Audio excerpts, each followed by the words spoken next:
ಕರ್ಪೂರವನ್ನು ಈ ರೀತಿ ಉಪಯೋಗಿಸಿದರೆ ನಿಮ್ಮ ಲಕ್ ಚೇಂಜ್ ಆಗೋದು ಪಕ್ಕಾ. ಕರ್ಪೂರವಿಲ್ಲದೆ ಪೂಜೆಯನ್ನು ಅಪೂರ್ಣವೆಂದು ಪರಿಗಣಿಸಲಾಗುತ್ತದೆ.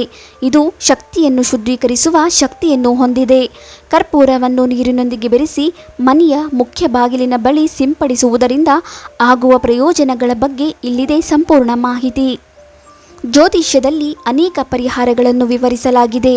ಮನೆಯ ಮುಖ್ಯದ್ವಾರವು ಇಡೀ ಮನೆಯೊಂದಿಗೆ ಆಳವಾದ ಸಂಪರ್ಕವನ್ನು ಹೊಂದಿದೆ ಎಂದು ನಂಬಲಾಗಿದೆ. ಈ ಮೂಲಕ ಸಕಾರಾತ್ಮಕ ಮತ್ತು ನಕಾರಾತ್ಮಕ ಶಕ್ತಿಯು ಮನೆಯೊಳಗೆ ಪ್ರವೇಶಿಸುತ್ತದೆ. ಆದ್ದರಿಂದ ಮನೆಯಲ್ಲಿ ಸಕಾರಾತ್ಮಕತೆಯನ್ನು ಹೆಚ್ಚಿಸಲು ಕ್ರಮಗಳನ್ನು ಪ್ರಯತ್ನಿಸುವುದು ಸೂಕ್ತ. ಕರ್ಪೂರವಿಲ್ಲದೆ ಪೂಜೆಯನ್ನು ಅಪೂರ್ಣವೆಂದು ಪರಿಗಣಿಸಲಾಗುತ್ತದೆ. ಇದು ಶುದ್ಧೀಕರಿಸುವ ಶಕ್ತಿಯನ್ನು ಹೊಂದಿದೆ. ಕರ್ಪೂರವನ್ನು ನೀರಿನೊಂದಿಗೆ ಬೆರೆಸಿ ಮುಖ್ಯ ಬಾಗಿಲಿನ ಬಳಿ ಸಿಂಪಡಿಸುವುದು ರಕ್ಷಾ ಕವಚವಾಗಿ ಕಾರ್ಯನಿರ್ವಹಿಸುತ್ತದೆ.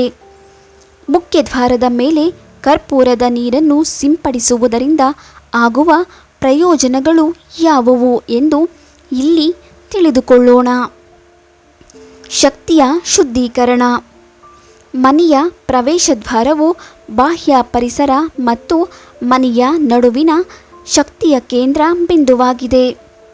ಮುಖ್ಯದ್ವಾರದ ಬಳಿ ಕರ್ಪೂರದ ನೀರನ್ನು ಸಿಂಪಡಿಸುವ ಮೂಲಕ ಮನೆಗೆ ಬರುವ ಶಕ್ತಿಯನ್ನು ಶುದ್ಧೀಕರಿಸಲಾಗುತ್ತದೆ. ಹಾಗಾಗಿ ದುಷ್ಪರಿಣಾಮವು ದೂರವಾಗುತ್ತದೆ. ಅಡೆತಡೆಗಳನ್ನು ನಿವಾರಿಸಲಾಗುತ್ತದೆ. ಅಶುಭ ಗ್ರಹಗಳನ್ನು ಜೀವನದಲ್ಲಿ ಅಡೆತಡೆಗಳು ಮತ್ತು ಸವಾಲುಗಳಿಗೆ ಕಾರಣವೆಂದು ಪರಿಗಣಿಸಲಾಗುತ್ತದೆ. ಮುಖ್ಯದ್ವಾರದಲ್ಲಿ ಕರ್ಪೂರದ ನೀರನ್ನು ಸಿಂಪಡಿಸುವುದು ಗ್ರಹಗಳ ದುಷ್ಪರಿಣಾಮಗಳನ್ನು ಕಡಿಮೆ ಮಾಡಲು ಪರಿಣಾಮಕಾರಿ ಪರಿಹಾರವಾಗಿದೆ.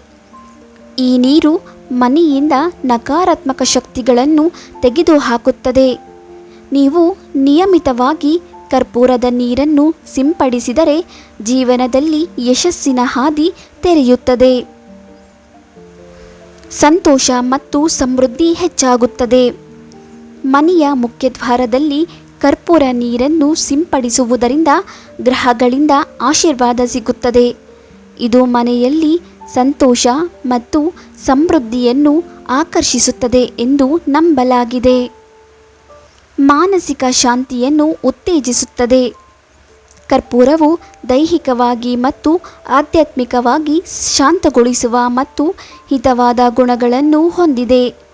ಮುಖ್ಯ ಬಾಗಿಲಿಗೆ ಕರ್ಪೂರದ ನೀರನ್ನು ಸಿಂಪಡಿಸುವುದರಿಂದ ಮನೆಯಲ್ಲಿ ಪ್ರಶಾಂತ ವಾತಾವರಣವನ್ನು ಉತ್ತೇಜಿಸುತ್ತದೆ. ಕರ್ಪೂರದ ಸುವಾಸನೆ ಮನಸ್ಸನ್ನು ಶುದ್ಧೀಕರಿಸುತ್ತದೆ. ದೈವಿಕ ಆಶೀರ್ವಾದವನ್ನು ಪಡೆಯಲಾಗುತ್ತದೆ. ಮುಖ್ಯದ್ವಾರದ ಬಳಿ ಕರ್ಪೂರದ ನೀರನ್ನು ಸಿಂಪಡಿಸುವುದು ದೈವಿಕ ಆಶೀರ್ವಾದವನ್ನು ತರುತ್ತದೆ. ಅದಲ್ಲದೆ ಜೀವನದಲ್ಲಿ ಸಂತೋಷ ಸಮೃದ್ಧಿ ಹೆಚ್ಚಾಗುತ್ತದೆ ಎಂದು ನಂಬಲಾಗಿದೆ. ಆದ್ದರಿಂದ ಕರ್ಪೂರದ ಈ ಪರಿಹಾರವನ್ನೊಮ್ಮೆ ಪ್ರಯತ್ನಿಸಿ ನೋಡಿ. ಸ್ನೇಹಿತರೆ, ಮಾಹಿತಿ ಇಷ್ಟ ಆದರೆ ಪುಟ್ಟದೊಂದು ಲೈಕ್ ಮಾಡಿ. ಇನ್ನೂ ಹೆಚ್ಚಿನ ಮಾಹಿತಿಗಾಗಿ ನಮ್ಮ ಚಾನೆಲ್ ಸಬ್ಸ್ಕ್ರೈಬ್ ಮಾಡಿ. ಪೂರ್ತಿ ವಿಡಿಯೋ ನೋಡಿದ್ದಕ್ಕಾಗಿ ಧನ್ಯವಾದಗಳು.